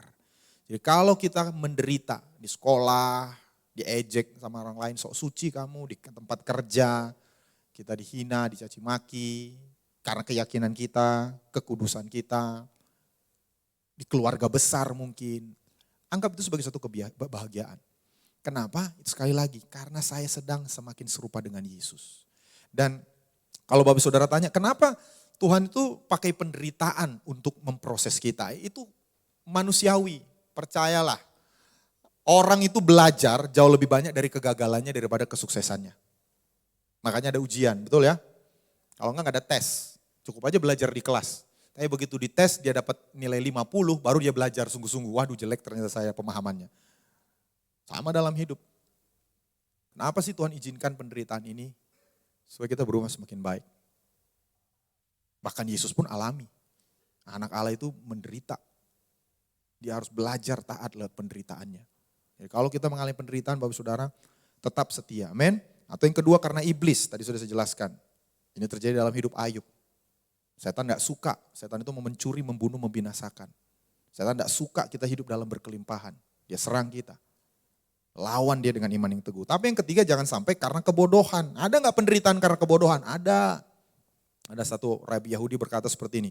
Jika engkau tidak mau menderita karena sulitnya belajar, maka engkau akan sengsara karena kebodohan. Jadi pilih. Sekarang berat belajar. Orang lain lagi main PS, Anda kerjaan PR. Orang lain lagi santai-santai, saudara closing, telepon customer. Menderita kelihatannya sekarang, tapi nanti sukacita. Atau pilih sekarang senang-senang, suatu saat sengsara. Yang lainnya dipromosikan, saudara di SP1. Yang lainnya lulus cum laude, Anda di DO. Pilih mana? Lebih baik pilih, kalau pepatah bilang berakit-rakit ke hulu, berenang-renang ke tepian. Bersakit-sakit dahulu, bersenang-senang kemudian. Betul. Jadi jangan karena kebodohan kita bersakit-sakit kemudian. Lebih baik sakit sekarang, nanti saudara bersenang-senang. Yang mau katakan amin. Dan visi Rasul Paulus sekali lagi, kenapa dia tetap bisa sabar menderita? Karena dia tahu, itulah sebabnya aku menderita semuanya ini, tetapi aku tidak malu. 2 Timotius 1 ayat 12. Karena aku tahu kepada siapa aku percaya dan aku yakin bahwa dia berkuasa memeliharakan apa yang telah dipercayakannya kepadaku hingga pada hari Tuhan. Percaya Tuhan kita itu berkuasa memelihara kita. Di setengah sekalipun berat, Tuhan tidak pernah biarkan kita. Tuhan tidak pernah tinggalkan kita. Di dalam momen-momen tergelap dalam hidup kita, Tuhan selalu mendampingi kita. Dan dia berkuasa memelihara sampai pada akhirnya. Jadi jangan ragukan komitmen Tuhan. Rasul Paulus jelaskan ada 3 profesi yang dia pakai sebagai ilustrasi orang yang sabar menderita. Pertama itu prajurit. Ikutlah menderita sebagai seorang prajurit yang baik dari Kristus Yesus. Seorang prajurit yang sedang berjuang tidak memusingkan dirinya dengan soal-soal penghidupannya. Supaya dengan demikian ia berkenan kepada komandannya. Seorang prajurit itu hidupnya menderita. Tidur di tengah hutan, makan seadanya, terpisah jauh dari keluarga. Tapi kenapa dia nggak mundur dari ketentaraan? Ya sudah didoktrin, hidup saya untuk menyenangkan komandan saya. Harusnya kita juga sama, hidup saya itu untuk menyenangkan Yesus komandan saya. Kalau saya harus menderita karena taat kepada Yesus, saya tetap sabar. Lalu yang kedua, seorang olahragawan. Katakan atlet. Hanya dapat memperoleh mahkota sebagai juara apabila ia bertanding menurut peraturan-peraturan olahraga. Atlet itu hidupnya menderita menurut saya. Makan diatur, jam tidur diatur, olahraganya capek, berat. Saya tadi pagi kesaksian, saya kuliah di ITB, angkatan saya itu masih ada atlet, ada Nia, sini mana Nia? Ada atlet gak sih di ITB sekarang? Udah, masih ada ya? Oke, berarti masih ada. Jadi ada jalur atlet. Jadi jurusan saya itu dulu teknik industri, ada seorang perenang. Dia andalannya Jawa Barat, ikut PON. Mama Itali, papa, ya pokoknya papa Indonesia, jadi badannya tinggi besar. Atlet renang 1.500 meter. Saya tanya sama dia, hari-hari gimana latihan? Wah 2.000 meter tiap hari. Ini normal days, belum pertandingan. Jadi kami kuliah jam 7 pagi, jam 5 pagi dia nyebur dulu di kolam. 2.000 meter tuh berapa kali bolak-balik tuh? 40. Yang kolam Olympic size ya, bukan yang kolam renang cetek. Wah 40. Nah kalau lagi training center 7.000 meter tiap hari. Buat 1.500 meter, nomor 1.500 meter. Waduh saya bilang menderita. Tapi kenapa dia gak nyerah, tetap dia kejar. Coba memang ITB itu merusak prestasi atlet. Jadi gara-gara itu dia kan harus kerjakan praktikum. Akhirnya latihannya akhirnya terakhir gak jadi atlet lagi gitu ya, kasihan juga. Tapi anyways itu pilihan hidup dia. Cuma yang saya mau tekankan, kenapa kok mereka tuh rela menderita? Mereka punya visi, saya berjuang suatu saat saya dapat medali. Saya dapat mahkota, juara. Nah kita ini harusnya punya visi jauh lebih besar dari situ. Mahkota kita itu nanti kekal, disediakan oleh Tuhan. Itu yang harus jadi visi kita. Waktu saya tetap setia, datang ke ibadah walaupun belum dapat kerja misalnya. Walaupun saya berdoa untuk keturunan tapi Tuhan memberikan, saya tetap setia melayani. Walaupun saya berjuang dalam bisnis saya tetap memberi. Ini bukan hanya sekedar hasil sekarang, tapi nanti di kekekalan.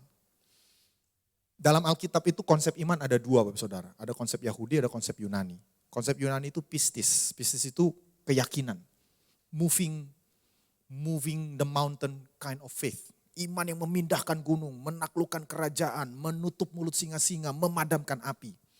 Tapi iman orang Yahudi, saya percaya kita perlu dua-duanya, adalah emunah, faithfulness, kesetiaan. Yang sekalipun menderita di gunung-gunung, mereka hidup di padang belantara, digergaji. Tapi mereka setia sampai akhirnya. Kalau ditanya saya pribadi ya, pada akhirnya yang dikasih upah yang lebih besar, menurut siapa mana? Emunah. Karena gak semua orang diberi karunia untuk lakukan hal besar. Terus terang. Dengan segala skill, talenta, karunia, tempat lahir, keturunannya. Kita itu sudah punya certain amount, batasan kita. Tapi yang namanya kesetiaan, semua orang harus setia sampai akhir. Ya, saya berdoa, kalaupun ada penderitaan tetap sabar, amin. Yang ketiga, petani, katakan petani. Petani bekerja keras, haruslah yang pertama nikmat hasil usahanya. Saya bukan petani, tapi mama saya pernah mengula di Hauma. Loja. Saya gak apa-apa, sini banyak orang Batak ya, saya jarang berkata Batak. Capek jadi petani itu. Ya, petani yang zaman ini ya, kalau petani zaman sekarang kayaknya pakai traktor dan sebagainya. Zaman ini nyangkul. Pagi subuh harus berangkat dari rumah, karena ladang itu jauh dari kampung. Jam 5 pagi berangkat, karena jam 10, jam 11 harus pulang. Karena di jam 12 sudah sangat panas, daya tahan gak kuat. Berbulan-bulan. Tapi kenapa mereka sabar? Karena mereka percaya yang ditabur itu pasti dituai. Mereka pasti menikmati hasilnya. Jadi saya dorong Bapak Ibu Saudara Jemaat GMH. Jangan menyerah di tengah penderitaan.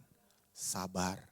Kenapa? Yesus saja menderita dan dia sabar. Hendaklah pandangan kita tertuju kepada Yesus. Ini Ibrani 12 ayat 2 dalam bahasa Indonesia masa kini. Sebab dialah yang membangkitkan iman kita dan memeliharanya dari permulaan sampai akhir. Yesus tahan menderita di kayu salib. Ia tidak peduli bahwa mati di kayu salib itu adalah suatu hal yang memalukan. Ia hanya ingat akan kegembiraan yang akan dirasakannya kemudian. Sekarang ia duduk di sebelah kanan tahta Allah dan memerintah bersama dengan dia. Jadi mari bayangkan tiap hari apa kegembiraan yang Tuhan rasakan, yang berikan. Suatu saat saya akan menjadi serupa dengan Yesus. Lewat konflik ini, lewat gesekan ini saya dibentuk semakin serupa dengan Yesus.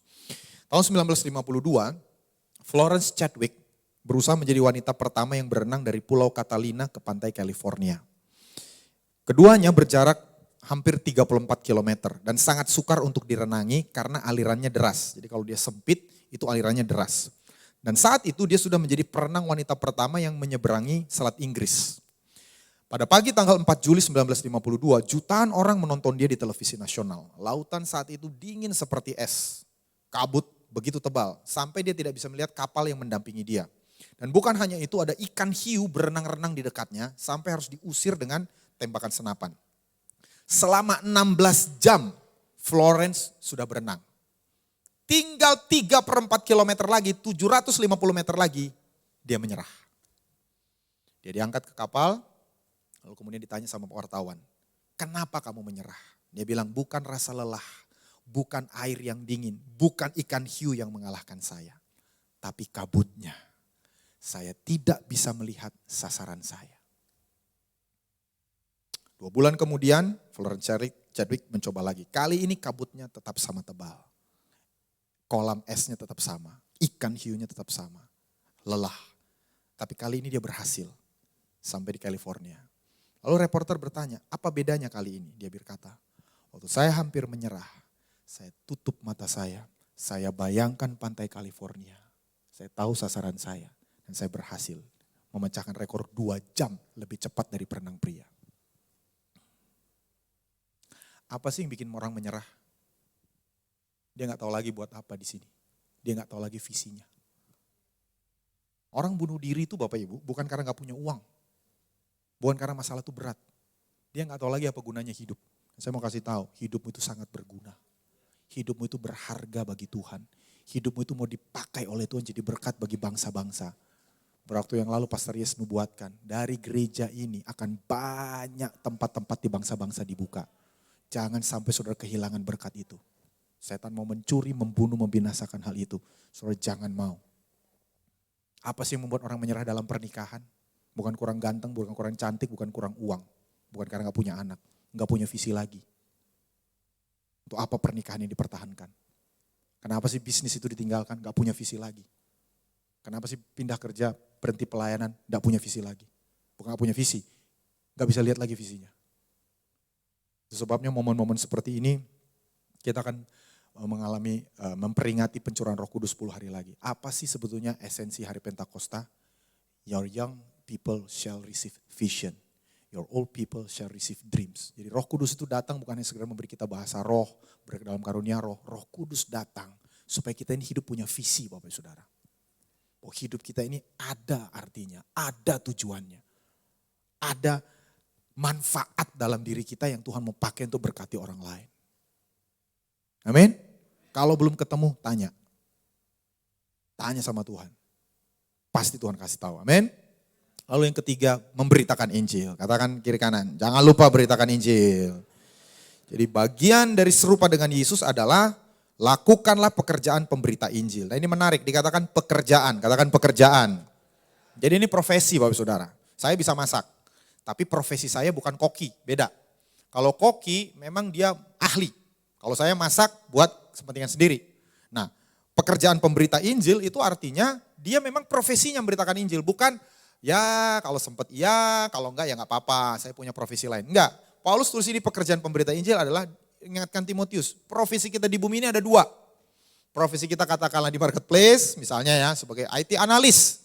Tapi profesi lain adalah evangelis. Makanya kartu namanya 2. Kalau orang butuh analis data, saya IT analis. Tapi kalau orang butuh diusir setannya, saya evangelis. Pelajar juga gitu. Anda itu pelajar di sekolahmu, tapi juga Anda pemberita Injil di sekolahmu. Amin pelajar. Yang pelajar angkat tangan dong. Oh di atas ya. Amin pelajar ya. Iya tanggung jawabnya gitu. Saya masih ingat ya, saya pertama kali pemberitaan Injil itu kelas 3 SMP. Gitu ya. Ini gara-gara pembimbing rohani saya, pokoknya minggu ini harus cari jiwa. Waduh, hari Jumat siang itu sudah deg-degan kan, Senin pemuritannya. Aduh. Nah itu Jumat siang itu tiba-tiba ada satu anak, Kristen sih dia tapi nah, sungguh-sungguh lah. Badannya gede, dulu saya imut-imut saudara, 138 cm, bayangin. 138 cm kelas 1 SMP, ini udah kelas 3 tapi gak beda jauh naiknya ya. Kurus gitu ya, nah dia preman, peranakan Ambon Madura. Wah, kombinasi yang cocok ya. Dia liburan sekolah, kamu liburan sekolah, ya saya ngerampok sama om saya. Ya ilah, anak SMP liburannya ngerampok. Nah tiba-tiba dia yang datang gitu ya. Saya cerita simpel gitu ya. Kamu tahu gak kalau nanti kita mati gak percaya Yesus kita masuk neraka. Oh iya, mau gak terima Yesus? Mau. Gitu ya. Simpel, saya gak tahu Yohanes 14 ayat 6, saya gak tahu, saya cuma cerita gitu. Caranya gimana? Minta ampun sama Tuhan. Saya pimpin terima Yesus, ampuni dosa-dosa saya. Sebutkan dosa kamu, dia mulai sebutkanlah dosanya. Ya ampun, serem amat gitu ya. Terus dia nangis. Orang yang main basket ini heran ini ada preman sekolah dipalak sama anak kecil gitu ya. Dia nangis. Tapi saya mau bilang ya itu sukacita luar biasa. Senang sekali. Saya bisa jadi alat Tuhan. Nah, beberapa tahun kemudian saya khotbah di satu gereja di Cimindi. Dia, Sep masih ingat saya. Ternyata teman saya. Saya senang. Puluhan tahun kemudian dia ada di gereja setia. Tapi yang saya mau sampaikan di sini, mari kita itu lihat visi, punya visi. Semua profesi kita itu alat untuk memberitakan Injil. Nah, dan gak usah stres gitu ya. Aduh gimana saya gak jago ngomong. Alkitab berkata seperti ini. Yang pertama itu jangan malu dulu. 2 Timotius 1 ayat 8. Jadi janganlah malu bersaksi tentang Tuhan kita. Katakan kiri kanan, jangan malu. Jadi saudara gak perlu malu bahwa kita ini pengikut Tuhan Yesus. Jangan takut. Karena seorang hukuman karena ini, melainkan ikutlah menderita bagi Injilnya oleh kekuatan Allah. Jadi kalau karena Injil kita diejek, dipermalukan, jangan malu karena itu bagian dari pendewasaan. Kalau kita mau main aman, ya kita gak menderita, kita gak diproses. Tapi kalau kita mau memberitakan Injil, akan ada penderitaan. Dan puji Tuhan, Tuhan itu menyuruh kita memberitakan Injil itu dengan kuasanya. Bukan hanya sekedar kata-kata. Kalau apostol katakan demonstrasi kuasa Allah.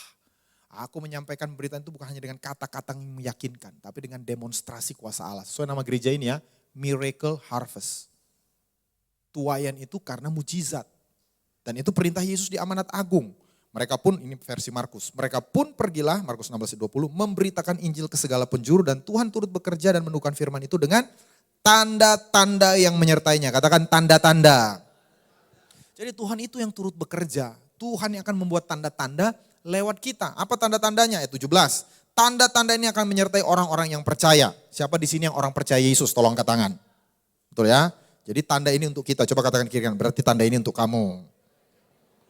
1, mereka akan mengusir setan. 2, mereka akan berbicara dalam bahasa yang baru. 3, mereka akan memegang ular. Ini maksudnya melakukan mujizat-mujizat.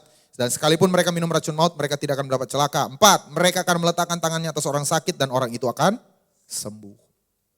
Jadi maksudnya menjadi pekerjaan pemberita Injil itu, kita harus lihat setiap kesempatan untuk buat mujizat. Ya, mungkin kita bukan pengkhotbah yang fasih, pastor saya nggak hafal ayat firman Tuhan. Tapi kan berdoa gampang. Siapa di sini yang bisa berdoa? Tolong angkat tangan. Pada nggak bisa ya? Makan nggak pada doa ya? Doa kan nggak susah ya? Masalahnya gini, gimana kalau nggak sembuh? Nah itu biasanya. Saya balikin aja, ini statistik nih. Gimana kalau sembuh? Kan namanya peluang kan 50-50, didoain. Ya ada kemungkinan gak sembuh, dan itu bukan urusan kita. Dan saudara jangan patah semangat, aduh pastor saya doain orang bukannya sembuh mati. Ya kita gak tahu, mungkin udah rencana Tuhan waktunya. Kau doain, aku mau panggil dia ketemu aku selama-lamanya di surga, kau tahan-tahan misalnya itu ya. We don't know. Dan itu gak mematahkan semangat kita untuk mendoakan orang sakit berikutnya. Tapi poin saya adalah jangan malu, jangan takut. Di kantor gitu ya. Bu, ini suami saya lagi sakit. Oh, bukan puji Tuhan sakit gitu ya. Oh, boleh saya doakan? Udah makin kita doakan aja. Dia sembuh paling tidak, oh ada teman saya dalam nama Yesus mendoakan suami saya sembuh. Nanti pekerjaan Roh Kudus untuk menumbuhkan bibit itu. Di kantor, di sekolah. Aduh, ini orang tua saya mau cerai nih. Boleh gak saya doakan? Orang tuanya damai. Itu jadi memori. Dan itu polanya Bapak Ibu. Amin. Jadi sebenarnya memberitakan itu tidak susah. Tuhan akan kirimkan orang-orang yang siap untuk dituai. Nah kitanya jangan malu. Kitanya harus berani bergerak. Sekali lagi, bagian kita mendoakan, bagian Tuhan menyembuhkan. Gak usah dibalik. Kita berusaha menyembuhkan, Tuhan yang doakan kita. Semoga dia tidak menyerah. Semoga dia gak kapok doain orang. Tuhan akan meneguhkan lewat tanda-tanda. Yang mau katakan amin. Jadi jangan lihat pemberitaan Injil itu sebagai sesuatu yang menakutkan. Itu kesempatan. Kan sales kan gitu ya. Kalau apalagi kalau targetnya gede buat closing. Oh penjualan 2 miliar bulan ini. Itu kan begitu lihat klien itu kan bersyukur ya. Bukan aduh takut nih. Kira-kira dia beli gak produk saya ya. Kira-kira laku gak produk saya. Kira-kira bagus gak, dia gak peduli. Wah ini kesempatan, peluang untuk closing. Nah harusnya kita cara berpikirnya analoginya seperti itu. Waktu ada orang yang kerasukan setan. Kerasukan setan bukan hanya yang kesurupan. Yang keluarganya lagi kerasukan setan, keuangannya lagi kerasukan setan, kan ada ya. Habis terus rekeningnya, itu kerasukan setan itu rekening, perlu ditengking. Maksudnya gak jelas habisnya gitu loh, boros, macam-macam lah. Hubungan suami istri yang kerasukan setan, itu perlu ditengking setannya. Amin. Tuhan mau pakai kita. Jadi coba katakan kiri kanan, Tuhan mau pakai kamu. Yang terakhir, yang keempat, izin Pastor German ya, kan gak ada ibadah ketiga ya. Saya udah lihat 9:30 nih, 9:11. Yang keempat, mengerjakan tugas dengan baik. Katakan tugas. Nah apa maksudnya? Di bagian akhir dikatakan, lakukanlah pekerjaan pemberita Injil dan tunaikanlah tugas pelayananmu. Nah dalam bahasa Inggris, Contemporary English Version ini, saya percaya ini lebih menggambarkan maksud Rasul Paulus. But you must stay calm and be willing to suffer. You must work hard. Katakan kiri kanan, work hard. To tell the good news and to do your job well. Katakan kiri kanan, do your job well. Jadi our job, tugas kita sehari-hari itu ternyata bagian dari proses yang Tuhan pakai membuat kita serupa dengan Yesus. Karena kan Roma 8:28 berkata segala sesuatu bekerja untuk mendatangkan kebaikan. Hal kecil, hal besar. Hal kecil aja Tuhan pakai untuk membentuk Kristus. Apalagi yang mengambil porsi besar dari waktu kita. Anda tuh kerja 40 jam seminggu loh. 30-40% dari waktu kita itu di pekerjaan. Anda di gereja paling 10-15%. Itu udah rajin itu. Kalau 10% itu berarti sekitar 16,8, 17 jam seminggu. Ibadah paling ya kecuali yang dancer ya udah 4 jam. Habis itu komsel 2 jam, 6 jam. Doa 2 jam, 8 jam, baru 5%. Tapi 30% di sekolah, 30% di kampus, 30%. Jadi Tuhan mau lewat tugas pekerjaan kita itu semakin serupa dengan Yesus. Caranya bagaimana? Kita harus sungguh-sungguh. Jadi pelajar, sungguh-sungguh belajar ya teman-teman pelajar. Jangan banyakkan main Mobile Legends daripada kerjain PR. Iya nonton drakor daripada bikin praktikum laporan yang mahasiswa men. Iya, jadi saya tantang saudara kalau IP saudara itu masih di bawah 3, semester ini minimal 3. Yang rata-rata masih C, KKM. Kalau Michelle suka bilang, Dad yang penting gak remedial, Dad. Ya ilah, rendah banget standar hidup. Yang penting gak susulan, gak remedial.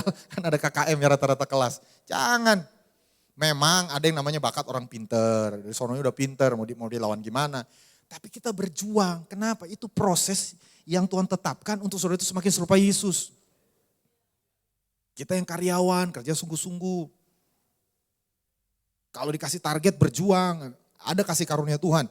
Itu sebab 2 Timotius 1 ayat 9. Kenapa? Ini bayangkan ya. Paulus itu menyamakan keseriusan, keselamatan, perkara rohani dengan panggilan kita. Katakanlah saya mau izin saya pisahkan panggilan kita di marketplace. Sama. Kita nggak bisa bilang pelayanan saya sebagai WL itu lebih tinggi nilainya daripada saya ngerjain tugas dikasih dosen. Nggak boleh. Sama pentingnya. Sama seriusnya kita sungguh-sungguh siapkan, kerjakan. Dialah yang menyelamatkan kita dan memanggil kita dengan panggilan kudus bukan berdasarkan perbuatan kita, melainkan berdasarkan maksud atau purpose atau tujuan dan kasih karunia sendiri. Yang telah dikaruniakan kepada kita dalam Kristus Yesus sebelum permulaan zaman. Jadi keselamatan kita dan panggilan kita itu sudah Tuhan tetapkan sebelum permulaan zaman. Jadi sebelum permulaan zaman Tuhan itu sudah tetapkan saya jadi pastor. Bapak saudara jadi karyawan, ada yang panggil jadi pengusaha, ada yang panggil jadi pelajar sekarang, ada yang panggil jadi ibu rumah tangga. Itu sebelum permulaan zaman. Dan itu bukan berdasarkan perbuatan kita, tapi karena kasih karunia. Nah kalau udah kasih karunia, itu sudah hak prerogatifnya Tuhan. Kita gak usah komplain. Tuhan kenapa saya di Aldo bisa main musik, saya gak bisa. Ya itu panggilan dia sebelum permulaan zaman. Kan saudara gak pernah lihat ya tukang parkir itu sombong-sombong, lihat dong. Yang saya parkirin BMW, oh kamu cuma Daihatsu. Gak ada kan? Bodoh itu tukang parkir kalau banding-bandingkan. Sama-sama goceng 1 jam. Begitu yang punya ambil, oh enggak, jangan Pak. Saya ingin tetap di sini. Saya berfoto di depan BMW. Tukang parkir ya rela mau dibawa sama yang punya. Nah sama hidup kita. Kalau kita dipanggil jadi karyawan bersyukur, dipanggil jadi pengusaha bersyukur, dipanggil jadi hamba Tuhan bersyukur, dipanggil jadi pelajar bersyukur. Ada nggak semua orang masuk ITB, nggak semua orang masuk UI, ada yang masuk UNJ, ada yang tambah merendahkan ya, ada yang masuk swasta. Karena kalau semuanya masuk ITB siapa yang bersaksi di universitas swasta? Nah kita yang dikasih lebih juga jangan sombong. Ngerasa lebih pintar, lebih kaya dari orang lain. Cuma tukang parkir. Coba katakan kiri kan, ingat kamu cuma tukang parkir. Analogi doang ya. Ini kita nggak sombong-sombong gitu ya. Karena bukan punya kita. Tapi untuk duel, untuk kita bisa lakukan pekerjaan kita yang baik, kita butuh pengurapan. Di 2 Timotius 1 ayat 6, karena itulah kuperingatkan engkau untuk mengobarkan karunia Allah yang ada padamu oleh penumpangan tanganku atasmu. Katakan penumpangan tangan. Jadi Rasul Paulus menumpangkan tangan atas Timotius sehingga dia kobarkan karunia Allah dalam dirinya. Jadi kita butuh pengurapan. Kenapa? Karena untuk berhasil dalam hidup itu bukan hanya otak kita, etos kerja kita, pengalaman kita. Ada yang namanya faktor Tuhan. Saya kasih contoh tadi pagi ya, di sini ada anak ITB, tahu ya. Saya ini cum laude Bapak Saudara di ITB. Cum laude-nya ITB itu lucu, IPK saya cuma 3,35. Teman-teman saya IPK-nya 3,6, banyak yang cum laude. Makanya dia bingung, kok bisa? Jadi di ITB itu ada 3 tahap. Tahap pertama persiapan bersama, semester 1-2, tahap sarjana muda, 3-4-5-6, sama tahap sarjana, 7-8. IPK-nya tahap pertama itu 3,0, betul ya? Masih sama enggak? Lalu sarjana muda 3,0, sarjana itu 3,5. Nah saya itu pas-pas. Teman saya ada yang sarjana mudanya 3,5, sarjananya hampir 4. Persiapan bersamanya 2,97. Gak bisa cum laude. Saya itu 3,02, pas 0,0. Jadi waktu administrasi bilang, Yosep kayaknya kamu bisa nih cum laude. Mau gak diurus? Ya maulah saya bilang, seumur hidup gitu ya. Waktu saya renung-renungkan, ini yang namanya memang apa ya, bukan kecelakaan, gak diniatin karena saya tahu diri, gak mungkin. Teman-teman saya yang IP-nya sekian, lulus 3,5 tahun aja gak ada yang cum laude. Masa saya lulus, saya 9 semester Bapak Ibu, TA saya 1,5 tahun. Itu saya tahu benar-benar dikasih karunia. Bisa 9 semester cum laude di ITB, gak gampang ya. Tapi yang saya mau terangkan di sini, itu yang namanya penumpangan tangan. Itu yang namanya favor of God. Itu yang namanya kasih karunia Tuhan. Jadi kalau kita itu cuma kerja karena berdasarkan rajin, kompetensi, etos kerja, kasihan, rugi. Karena ada yang namanya karunia Allah yang dikobarkan ketika saudara ditumpangkan tangan. Oleh siapa? Oleh pemimpin rohani. Jadi mungkin Pastor German, Pastor Ricky, Pastor Lazarus itu tidak bisa bikin closingan sales saudara. Tapi dia bisa tumpang tangan, saudara punya favor, closing saudara lewatin target. Bisa.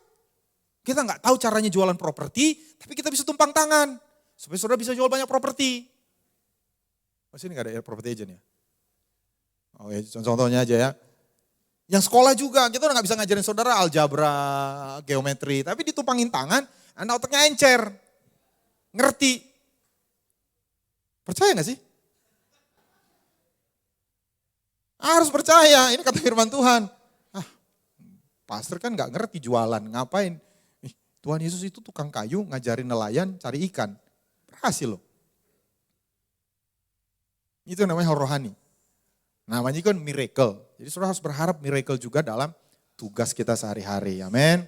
Jadi saya dorong teman-teman pelajar, mahasiswa, jadi pelajar dan mahasiswa yang excellent. Yang unggul.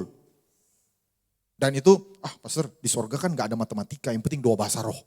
Saya berdoa bahasa roh 2 jam sehari, nanti mahkota saya benar. Betul, gak ada matematika di sorga. Tapi sekarang matematika itu Tuhan pakai jadi alat supaya saudara itu jadi orang rajin seperti Yesus. Amin. Teman-teman youth, diam 1000 bahasa.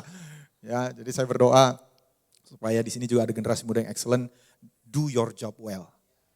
Karyawan-karyawan, do your job well. Ibu rumah tangga, kita hamba-hamba Tuhan, do your job well. Why? It's part of the process. Saya sangat percaya ya, Tuhan Yesus itu waktu pensiun dari tukang kayu, menurut saya, dia nggak ada istilahnya utang kerjaan. Jangan cepet-cepet jadi dibaptis, ini meja belum kelar. Ada satu buku, novel tentang Tuhan Yesus, terakhir kali dia di bengkelnya. Dia rapikan palunya, dia rapikan pahatnya, dia rapikan kayunya, dia lap semua, dia perkakasnya. Dia tahu dia mau berangkat ke sungai Yordan untuk dibaptis Yohanes Pembaptis. Dia tutup bengkelnya, dia pergi. Tuntas gitu loh. Jadi Tuhan tuh gak akan bawa kita ke level berikutnya, kalau di level tertentu kita tuh gak excellent. Yusuf itu baru pindah dari rumah Potifar ke penjara waktu dia bisa dipercayakan semua tugas. Dia masuk ke penjara, dipercayakan semua tugas sama Ibu. Akhirnya di Mesir dipercayakan semua hal. Jadi mari jangan anggap remeh tugas kita sehari-hari. Lakukan dengan sungguh-sungguh. Amin. Jadi 4 hal ini pesan Tuhan mau tampilkan. Ya, yang pertama kuasai diri dalam segala hal. Jadi ego kita salibkan. Kuasai nafsu. Jangan mau dikalahkan oleh nafsu. Sabar menderita. Tetap punya visi. Kenapa? Tuhan suruh saya lakukan ini. Lalu beritakan Injil. Amin. Kalau ada yang sakit, puji Tuhan. Mau didoakan? Ada yang bermasalah rumah tangga, puji Tuhan. Nanti mereka juga akan terbuka hatinya untuk Tuhan. Yang keempat, kerjakan tugas dengan baik. Sama seperti untuk Tuhan, bukan untuk manusia. Yang mau katakan, amin. Mari beri kemuliaan bagi Tuhan. Saya undang bangkit berdiri, saya undang pemain musik, WL Singers bisa maju. Haleluya, terima kasih Tuhan Yesus. Bapak saudara diberkati hari ini. Ya, kita percaya ada hadirat Tuhan, ada firman Tuhan. Dan saat ini kita membuat keputusan, buat komitmen.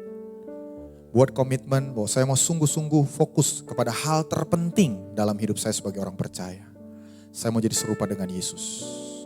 Apapun profesi kita, sebagai pengusaha, karyawan, mahasiswa, pelajar, sebagai hamba Tuhan, full timer, ibu rumah tangga, kita semua punya satu hal yang sama. Tujuan terpenting kita, jadi serupa dengan Yesus. Haleluya, mari angkat kedua tangan kita, katakan selidiki aku. Terima kasih Tuhan. Selidiki aku, lihat hatiku, apakah ku sungguh mengasihimu, Yesus, Kau yang Maha Tahu dan menilai hidupku, tak ada yang tersembunyi bagimu. Selidiki aku, lihat hatiku, apakah ku sungguh mengasihimu, Yesus, Kau yang Maha Tahu dan menilai hidupku, tak ada yang tersembunyi bagi. Telah kulihat kebaikan-Mu yang tak pernah habis di hidupku. Ku berjuang sampai akhir dapati aku tetap setia. Telah kulihat kebaikan-Mu yang tak pernah habis di hidupku. Ku berjuang sampai akhirnya Kau dapati aku tetap setia. Berapa banyak Bapak Ibu Saudara sudah kita mendengar firman Tuhan, Anda mau ambil keputusan, Tuhan saya mau sabar menderita. Mungkin ada penderitaan yang kau sedang alami, pergumulan, tantangan, persoalan. Mungkin ada doa yang belum dijawab oleh Tuhan. Tapi saudara mengambil keputusan sama seperti Yesus, dia tekun, dia tabah sampai akhirnya. Kenapa? Karena saudara fokus kepada hal kekal. Saudara tidak berfokus kepada hal sementara. Berapa banyak Bapak Saudara juga mau menguasai diri. Teman-teman youth, saudara mau kuasai dirimu, jauhi nafsu orang muda. Jangan kompromi dengan dosa. Jangan ikuti nafsu teman-temanmu. Mungkin saudara teman-teman akan dibilang gak gaul, kuper, kolot. Gak penting.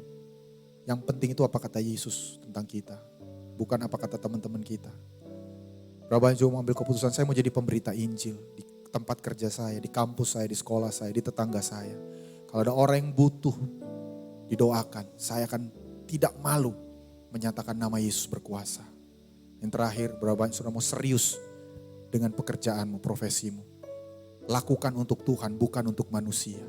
Sebab dari Tuhan kau akan menerima upahnya. Saudara mau buat komitmen ini, angkat tanganmu. 1, 2, 3, angkat tanganmu kepada Tuhan. Telah kulihat kebaikan-Mu. Amin Tuhan, kau setia Tuhan Yesus. Kasih Tuhan. Habis di hidupku ku berjuang. Amin. Sampai akhirnya Kau dapati aku tetap setia. Ku berjuang sampai akhirnya Kau dapati aku tetap setia. Bapa, terima kasih untuk Roh-Mu yang bekerja di hati kami. Engkau melihat tangan-tangan kami yang terangkat. Tolong kami Roh Kudus, tolong kami untuk fokus menjadi serupa dengan Yesus. Kami berdoa Tuhan, kami bawa kelemahan kami, kekurangan kami, tantangan kami, pergumulan kami di bawah kaki Tuhan. Kami percaya Engkau berkuasa memelihara apa yang Kau sudah taruh dalam hidup kami sampai di akhirnya Tuhan. Kami berdoa ada kekuatan yang baru, ada kekuatan iman untuk sabar menanggung segala sesuatu. Dan kami percaya Tuhan tidak akan pernah membiarkan kami, tidak akan pernah meninggalkan kami. Terima kasih Tuhan. Mari semua kita angkat kedua tangan kita. Bapak hamba memberkati GKR Miracle Harvest, berkati Pastor German, Ibu Wisya sebagai gembala senior, berkati Pastor Ricky, Ibu Lisa dan juga Pastor Lazarus sebagai tim gembala, juga teman-teman pengurus inti, rekan-rekan pengurus, penata layan, semuanya, semua jemaat dari yang paling muda sampai yang paling senior Tuhan, ke dalam tangan perlindungan Tuhan. Lewat jemaat ini Tuhan akan ada banyak orang diberkati. Mujizat-mujizat dialami. Dan tuaian jiwa banyak datang kepada kerajaan Allah lewat jemaat ini. Bukan hanya di Jakarta. Ke tempat-tempat lain bahkan sampai ke bangsa-bangsa Tuhan. Itu janji-Mu Tuhan. Dan biar semua yang ada di ruangan ini Tuhan. Bahkan yang menyaksikan secara online ikut di dalamnya Bapa. Terima kasih Tuhan. Mari umat Tuhan sebelum kita pulang terima berkat dari Tuhan. Kiranya berkat dari Allah Bapa, damai sejahtera dan kasih karunia dari anak Yesus Kristus. Persekutuan dan penghiburan Roh Kudus menyertai kita sekalian. Mulai dari saat ini sampai Maranatha, Tuhan Yesus datang kedua kalinya. Bahkan sampai selama-lamanya. Dan kita semua yang mengasihi Tuhan sama-sama katakan, amin. Mari sama-sama nyanyikan How Great is Our God. How great is our God. And we sing how great